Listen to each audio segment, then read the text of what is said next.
नमस्कार, मैं हूं ब्रजेश चौक से और आप देख रहे हैं हमारा खास कार्यक्रम अटेंशन।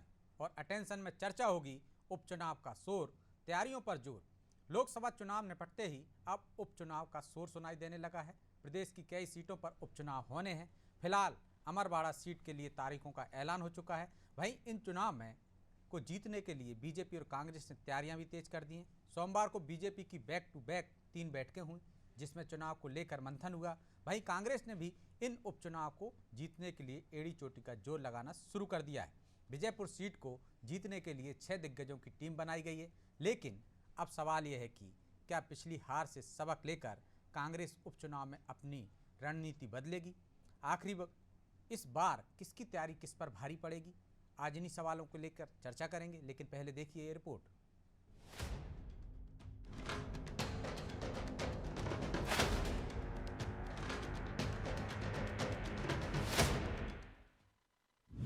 अब उपचुनाव की बारी। बीजेपी और कांग्रेस ने शुरू की तैयारी। लोकसभा चुनाव के रण के बाद अब उपचुनाव का संग्राम छिड़ने जा रहा है। फिलहाल अमरवाड़ा सीट के लिए तारीखों का ऐलान हुआ है, लेकिन जल्द ही बुधनी, विजयपुर समेत अन्य सीटों पर भी चुनाव का बिगुल बज जाएगा। लिहाजा बीजेपी और कांग्रेस ने तैयारियां तेज कर दी हैं। बीजेपी में बैठकों का दौर शुरू हो चुका है। सोमवार को बीजेपी की 3 बड़ी बैठकें हुई। इसमें लोकसभा चुनाव के परिणामों पर तो चर्चा हुई ही, साथ ही आने वाले चुनाव में पार्टी किस रणनीति के साथ आगे बढ़ेगी, इसकी भी रूपरेखा तय की गई। जाहिर है बीजेपी ने अमरवाड़ा सीट पर प्रत्याशी की घोषणा कर दी है। कांग्रेस छोड़कर बीजेपी में आए कमलेश शाह को ही उम्मीदवार बनाया गया है। हालांकि उन्हें टक्कर देने के लिए कांग्रेस ने भी कमर कस ली है, लेकिन कांग्रेस बीजेपी को टक्कर इस चुनाव में दे पाएगी? इस पर बीजेपी का क्या कहना है, वो जान लीजिए। देखिए, भारतीय जनता पार्टी में बैठकों का दौर और सदैव चलने वाला एक क्रम है, जो उसमें भारतीय जनता पार्टी, हमारा शीर्ष नेतृत्व समय समय पर विमर्श करता है, मंथन करता है, हमारे कार्यकर्ताओं को मार्गदर्शित करता है। ये बैठक भी बहुत महत्वपूर्ण है। इसमें लोकसभा चुनाव को लेकर समीक्षा भी की गई है और आने वाले समय में भारतीय जनता पार्टी किस प्रकार से किस कार्यकर्ता काम करेंगे उसको लेके भी योजना बनाई जा रही है। निश्चित रूप से अमरवाड़ा का विषय भी है, क्योंकि चुनाव की तारीख घोषित हो गई, भारतीय जनता पार्टी का प्रत्याशी भी मिल गया। वहीं आप देखिए, कांग्रेस को ढूंढो खोजे से आज भी प्रत्याशी नहीं मिल रहे हैं। इधर कांग्रेस ने भी तैयारी शुरू कर दी है। विजयपुर सीट पर रामनिवास रावत को घेरने के लिए पार्टी ने ग्वालियर चंबल के 6 दिग्गजों को उतारा है। इन पर संगठन को मजबूत करने का जिम्मा होगा। साथ ही उपचुनाव में दल बदलुओं को सबक सिखाने का काम इन्हें सौंपा गया है। हालांकि अमरवाड़ा सीट पर अभी प्रत्याशी को लेकर कांग्रेस में मंथन जारी है, लेकिन कांग्रेस दावा कर रही है कि वो बीजेपी को टक्कर जरूर देगी। मध्य प्रदेश में जो उपचुनाव हो रहे हैं, इनमें कांग्रेस की मजबूती इस बात से समझ में आपको आ जाएगी, जिस तरह से ग्वालियर चंबल संभाग में जो कांग्रेस के से बगावत करके गए हैं रामनिवास रावत जी, उनकी विधानसभा की तैयारी के लिए कांग्रेस ने माननीय डॉक्टर गोविंद सिंह जी, माननीय राज्यसभा सांसद अशोक सिंह जी, माननीय जितने भी हमारे संभाग भर के बड़े दिग्गज नेता हैं, सबकी एक साथ 6 लोगों की कमेटी बना दी है और उनका काम है कि वन बूथ 10 यूथ के फार्मूले को हम आगे तक कैसे पहुंचाएं, क्योंकि कांग्रेस का कुछ संगठन उनके साथ चला गया है, तो हमें नए सिरे से तैयारी हम करेंगे। बीजेपी और कांग्रेस की तैयारियों से साफ है कि ये उपचुनाव दोनों पार्टियों के लिए काफी अहम है। बीजेपी का लक्ष्य कांग्रेस की सीटों पर कब्जा करना है, तो कांग्रेस अपनी कब्जे वाली सीटों को गंवाने के मूड में तो नहीं है। वो हर कीमत पर फिर इन सीटों को जीतने के लिए एड़ी चोटी का जोर लगाएगी। लेकिन उपचुनाव में जनता किसका साथ देगी? या कांग्रेस अपनी सीटों को बचा पाएगी या फिर बीजेपी इनमें सेंध लगा देगी? ये देखना दिलचस्प होगा। ब्यूरो रिपोर्ट, अनादि टीवी।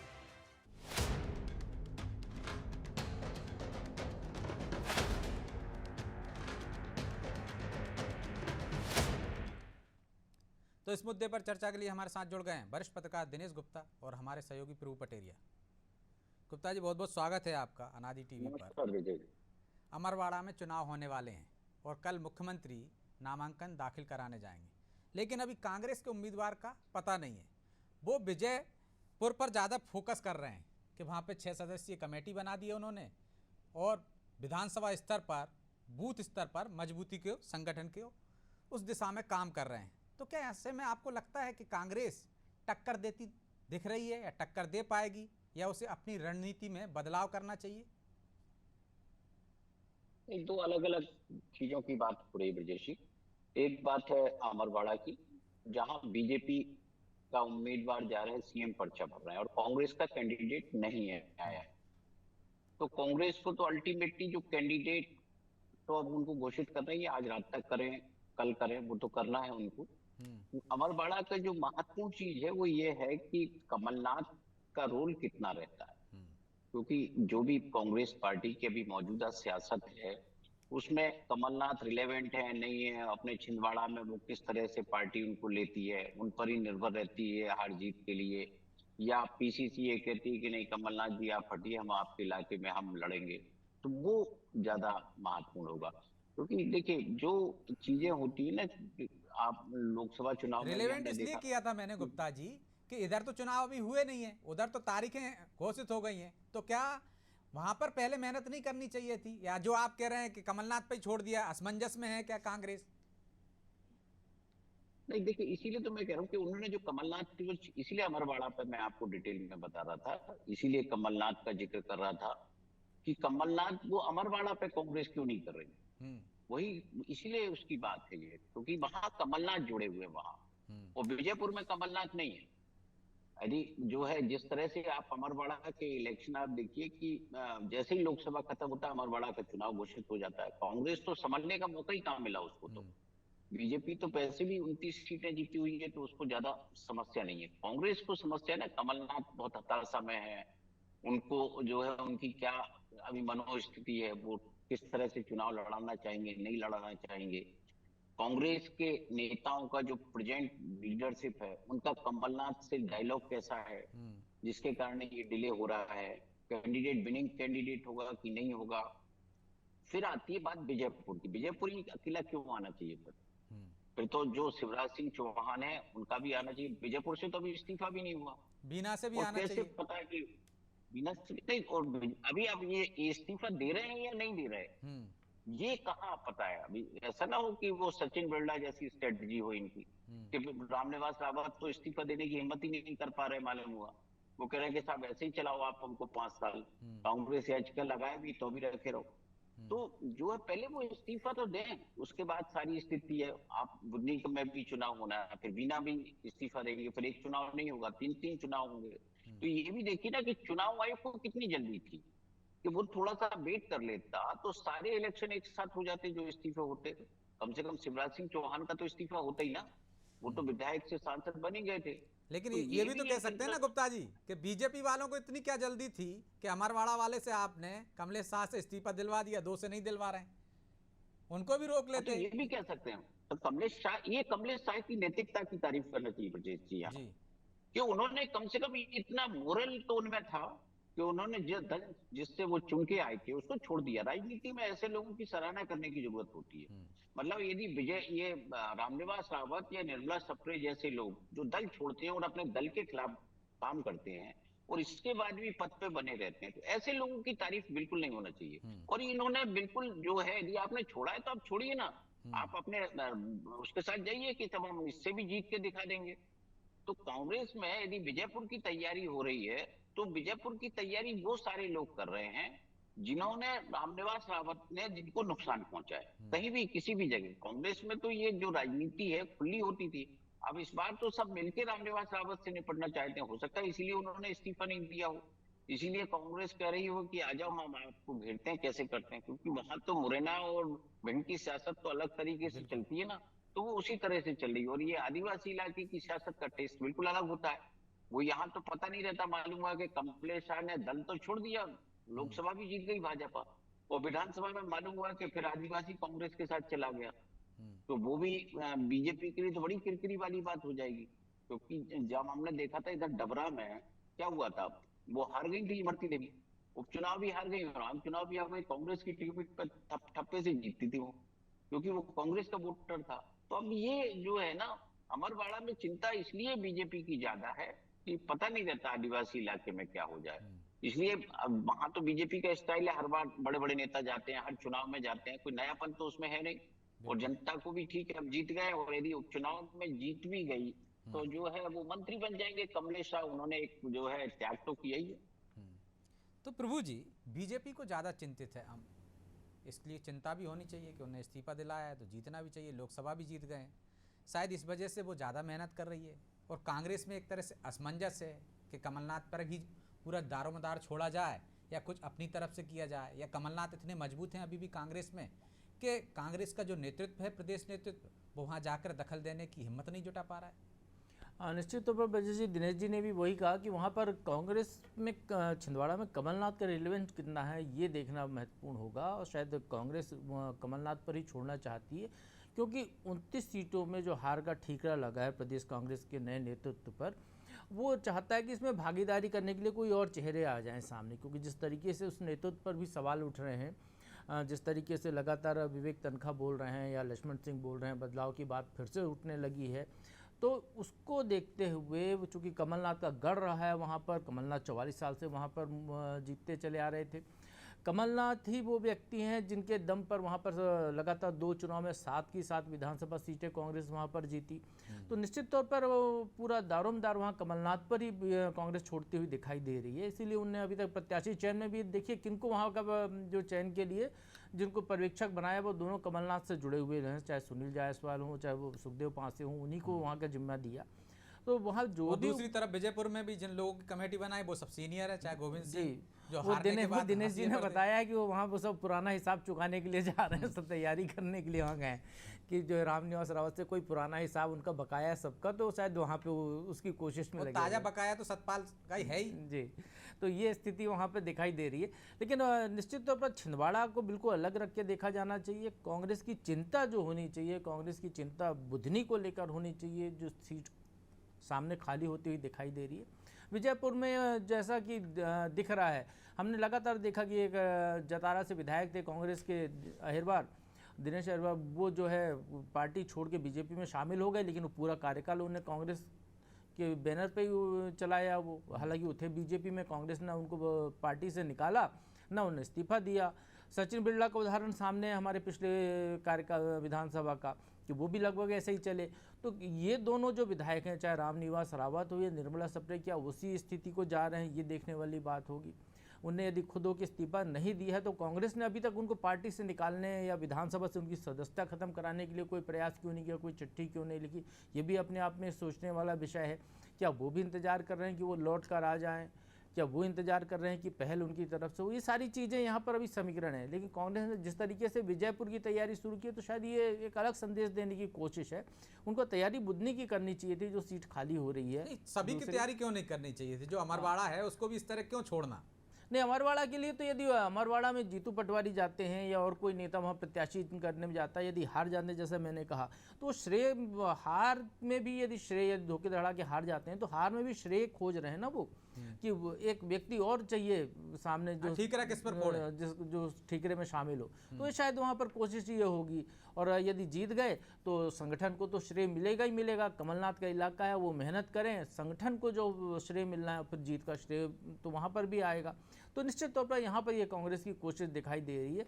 बड़ी बात यह है कि कांग्रेस के नेताओं को संगठन में बदलाव की जो बात हो रही थी वो अभी तक क्यों नहीं हो रहा है, संगठन की टीम क्यों नहीं बन रही है, वो बुधनी के लिए चुनाव प्रभारी क्यों नहीं बना रहे हैं। जब देखिए बीजेपी ने आज ही 4 राज्यों में अगले विधानसभा चुनाव होने, उसके चुनाव प्रभारी बना दिए। बिल्कुल। सब तो अक्टूबर में महाराष्ट्र में होना, उसके बाद फिर धीरे धीरे दूसरे राज्यों में होना, तो वहाँ के उनने चुनाव प्रभारी बना दिए। और यहाँ जो बैठ के कर रहे हैं उसको कह रहे हैं कि हम तो जीतने के बाद भी समीक्षा करते हैं और कहीं चूक तो नहीं रहेगी। बिल्कुल। तो और यहाँ कांग्रेस में अभी कोई स्थिति नजर नहीं आ रही, ना वो संगठन दुरुस्त करने की कोशिश कर रहे हैं, ना वो जो है सामने उपचुनाव जो दूसरा आ रहा है, जो चुनाव चल रहा है। 4 दिन बचे हैं ब्रजेश जी नामांकन दाखिल करने के लिए। कांग्रेस का कैंडिडेट नहीं आया अमरवाड़ा में। बीजेपी का कैंडिडेट जिस दिन इस्तीफा दिया था उस दिन से चुनाव प्रचार कर रहा है अपना। अब कल नामांकन भी दाखिल वो करने जा रहा है। तो वहाँ पर वो तो मुकाबले में तो आगे चल रहे हैं ना आपसे चुनाव प्रचार में, सारी चीज़ों में। यहाँ कांग्रेस को समझना होगा कि वो क्यों पीछे छूट रहे हैं, क्यों आपस में इस तरीके की स्थितियाँ निर्मित हो रही हैं, क्यों वो लीड कोई नहीं लेना चाहता है। नया नेतृत्व है, बातें बड़ी बड़ी की हैं, तो लीड लेने क्यों नहीं आ रहा है कि वो एक उम्मीदवार घोषित कर दे अमरवाड़ा में, वो बुधनी के लिए डिक्लेयर कर दे। मालूम है बुधनी में तो शिवराज जी आज निकल इस्तीफा देने वाले हैं, तो बुधनी के लिए एक उम्मीदवार घोषित कर दे पहले से कि वो वहाँ पर चुनाव प्रचार अपना करना शुरू कर दे, लोगों से मेल मुलाकात शुरू कर दे, तो कुछ तो आप बेहतर स्थिति में होंगे। 2 सीटें के उपचुनाव भी यदि आप जीत जाते हैं तो आपकी साख में इजाफा होगा निश्चित तौर पर। और प्रदेश की जनता ऐसी है, कई बार उपचुनाव में वो विपक्ष की तरफ भी जाती है, कई बार सत्ता पक्ष की तरफ जाती है। 28 सीटों के उपचुनाव हुए थे, कांग्रेस को उम्मीद थी कि वो जो है जय और ये सारे मुद्दे लेकर वो चुनाव जीत जाएंगे, लेकिन हुआ क्या? अभी दिनेश जी ने बताया, इमरती देवी का किस्सा भी बताया, और उनमें से केवल कांग्रेस 9 सीट जीत पाई थी। तो यहाँ पर आपको कोशिश करनी होगी। वहीं उल्टा यदि हम दमोह की देखते हैं तो दमोह में विपक्ष की तरफ मत का रुख चला गया था, तो कांग्रेस का उम्मीदवार जीत गया पूरी बीजेपी की कोशिश के बाद। तो यहाँ पर उनको प्रयास करना चाहिए, उम्मीदवार देना चाहिए, अपने लोगों को उतारना चाहिए। उस तरीके की स्थितियाँ नहीं हो रही हैं कुछ भी, केवल हवा हवाई। विजयपुर में अभी सीट खाली होने की भी संभावना नहीं नजर आ रही है, वहां पर आप कोशिश कर रहे हैं। पहले उसकी सदस्यता रद्द कराने के लिए विधानसभा अध्यक्ष को चिट्ठी तो लिखें, उसके बाद पहल करें तो शायद बेहतर होता। तो क्या वजह है दिनेश जी, क्या जो नया नेतृत्व है उसका और वरिष्ठ नेताओं का तालमेल नहीं बैठ रहा है? दिग्विजय सिंह का, कमलनाथ का, क्योंकि बुधनी में यदि आपको उम्मीदवार घोषित करना है तो निश्चित तौर पर दिग्विजय सिंह उसमें एक अहम रोल निभा सकते हैं, जिस तरह से अमरवाड़ा की बात कर रहे हैं। बाकी की अभी चिंता ना भी करो तो 2 सीट तो ऐसी थी। तो क्या आपको लगता है जो वरिष्ठ नेता हैं वो या तो नेतृत्व को सपोर्ट नहीं कर रहे हैं या उनसे तालमेल नहीं बैठ रहा है? क्या वजह देखते हैं इसके पीछे? नहीं, देखिए, वरिष्ठ नेताओं के सपोर्ट की बात तब आती है जब आप सपोर्ट मांगने जाएंगे। जब आप सपोर्ट मांगने नहीं जाएंगे तो बात कहाँ से आएगी? मैं कौन खामोखा, मतलब उस तरह की बातचीत है ना। क्यों आप, मतलब वो क्यों आएंगे कि आपको सलाह देने के लिए? भाई, दिग्विजय सिंह तो खुद ही सदमे से नहीं उभर पा रहे हैं अभी कि वो क्यों हार गए। और एक नहीं, अब तो 2 चुनाव हारने का उनके ऊपर ठीकरा लग चुका है। और कमलनाथ पर भी आप देखो, उपचुनाव हारे 28 सीटों के, उसके पहले वो लोकसभा 19 का हारे थे जब उनकी सरकार थी। फिर उसके बाद आप देखिए विधानसभा का चुनाव हार गए। तो कमलनाथ भी तो कोई पराजित नेताओं वाले श्रेणी में है ना, जिन्होंने कांग्रेस की बाट लगाने में कोई जो है चूक नहीं की, उसी में वो बराबर है। वो तो अभी चूंकि जीतू पटवारी, आप देखिए कि उनको नहीं संकट पड़ रही है कि वो कहां से शुरू करें, मुरैना से शुरू करें कि अम्बड़वाड़ा से शुरू करें या झाबुआ से शुरू करें, कहां उनको नहीं संकट पड़ रही है। तो जब तक आपके पास क्या, आप भले ही युवक कांग्रेस के अध्यक्ष रहे, एक तो आप मास लीडर नहीं है, आपकी अपील नहीं है, और फिर आपका ग्राउंड कनेक्ट नहीं है। देखिए, कोई भी जब आप प्रदेश अध्यक्ष जैसे पद पर होते हैं तो बहुत सारी जो है आपकी एलिजिबिलिटी होनी चाहिए आपके पास। लेकिन अब जो जीतू पटवारी जो है, कहीं ना कहीं आप देखो ना, जिस तरह से नीट में होता है ना, ग्रेस मार्क से लोग पास हो गए, ये भी ग्रेस मार्क वाले ही जो है प्रदेश अध्यक्ष है, जिस पर वो जो है आप उनका राहुल गांधी की इच्छा हुई तो बन गए। अन्यथा पूरे इलेक्शन में आप लोकसभा चुनाव में देखिए कितनी भीड़ मैक्सिमम आई होगी जीतू पटवारी की उसमें। और वो जहां जहां गए हेलीकॉप्टर लेके, उसका कोई असर हुआ था क्या? कोई पब्लिक अपील थी क्या? तो पहली चीज तो सबसे पहले जो मोहन भागवत जी ने जो बात अहंकार की कही थी ना, वो कांग्रेस के नेताओं को भी देखना चाहिए, खासतौर पर जीतू पटवारी, कि भाई अहंकार में आप विपक्ष में रह के राजनीति नहीं कर सकते। आपको अपना अहंकार छोड़ के लोगों के पीछे जाना पड़ेगा, आपको पूछना पड़ेगा उससे कि भाई ये बताओ मैं क्या करना है, क्या सही है, क्या गलत है। आपको 10 बार लक्ष्मण सिंह ने भी तो यही कहा, उसने उन्होंने ट्वीट करके, क्या आप जाइए ना, लोग सलाह देंगे आपको, आपको जो ठीक लगे आप करिए, अध्यक्ष आप हैं, लेकिन लोगों से सुनिए तो एक इंटरेक्शन तो करिए। आप जैसे आप देखिए सज्जन वर्मा के बयानों से कितना नुकसान हुआ, अभी भी सज्जन वर्मा कोई कसर छोड़ते हैं? जहां उनको लगता है वो एक टांग मार देते हैं, फिर एक विवाद में आप उलझते रहिए। अब तो विवेक तनखा भी कह रहे हैं कि नेतृत्व बदलना चाहिए इतने जल्दी, वो भी वो तो खुद ही दावेदार है। वो तो मतलब ये नहीं कह रहे हैं कि मुझे बना दीजिए। भाई उनके आप देखिए कि कौन लोग बात कर रहे हैं, जो दावेदार हैं। ज्यादातर तो कोई बात नहीं कर रहा ना। और कोई भी देखिए, जीतू पटवारी और विवेक तनखा में क्या अंतर है? विवेक तनखा तो और भी जमीन से नहीं जुड़े हुए नेता है। अब ये पता नहीं, फाइनेंशियल अंतर हो सकता है ब्रजेश, क्योंकि जो महत्वपूर्ण चीज ये है कि पीसीसी को चलाने के लिए जिन धन संसाधनों की जरूरत है वो किसके पास है। कमलनाथ जी इसी के दम पे तो 5 साल रहे, पार्टी ने हटाया नहीं, लेकिन ऐन चुनाव के वक्त उन्होंने पैसा खर्च नहीं किया। और कैंडिडेट चिल्लाता रहा कि साहब पैसा नहीं है, पैसा नहीं है, थोड़ा सा पैसा दे दो तो मैं चुनाव जीत जाऊंगा, निकल जाऊंगा। लेकिन कमलनाथ जी ने कहा मैं नहीं दूंगा पैसा। तो ये जो समस्या है, क्योंकि जो है यही तो बात है, पहले कांग्रेस चलती थी गरीब नेता के घर से, अब चलती है जिसके पास पैसा है। और वो पैसा है तो अपने हित देखता है, यदि वो 1 करोड़ खर्च करता है 100 करोड़ का इंतजाम पहले करता है। तो वहां कांग्रेस में जो पद है, अब वो आदमी लेता है कि मैं कैसे सरकार में अपनी दखल बना के रखूं। तो इसलिए ये समस्या है। जीतू पटवारी को अभी उतना जो है वो उनको और अभी जरूरत है। अब कम से कम साल, 1.5 साल, 2 साल तो वो इसी तरह से जो है कहीं ना कहीं हिचकोले खाते रहेंगे वो, क्योंकि उनको अभी इलेक्शन लड़ाने का अनुभव नहीं है। इसीलिए बहुत सारे लोग अपनी अपनी बातें कर रहे हैं और अपनी चीजें कर रहे हैं, और एक कहीं ना कहीं एक दिमाग पर उनको भी हताशा है कि सारी चीजें हार गए। जो 6-7 की उम्मीद कर रहे थे, वो टीम भी नहीं बना पा रहे हैं। राहुल गांधी तो जो कोई मध्य प्रदेश की बात कर ही नहीं रहे, वो तो भूल गए अभी। उनके लिए तो पूरा जो मुद्दा है वो तो उसमें लगे हुए हैं कि एनडीए की सरकार कैसे गिरेगी। यहाँ कांग्रेस की जमीन खिसक रही, उसकी चिंता उनको नहीं है। जब पूरा नेतृत्व एक जैसा है, पूरे कुएं में भाग भुली हुई है, तो भारतीय जनता पार्टी तो आनंद करेगी।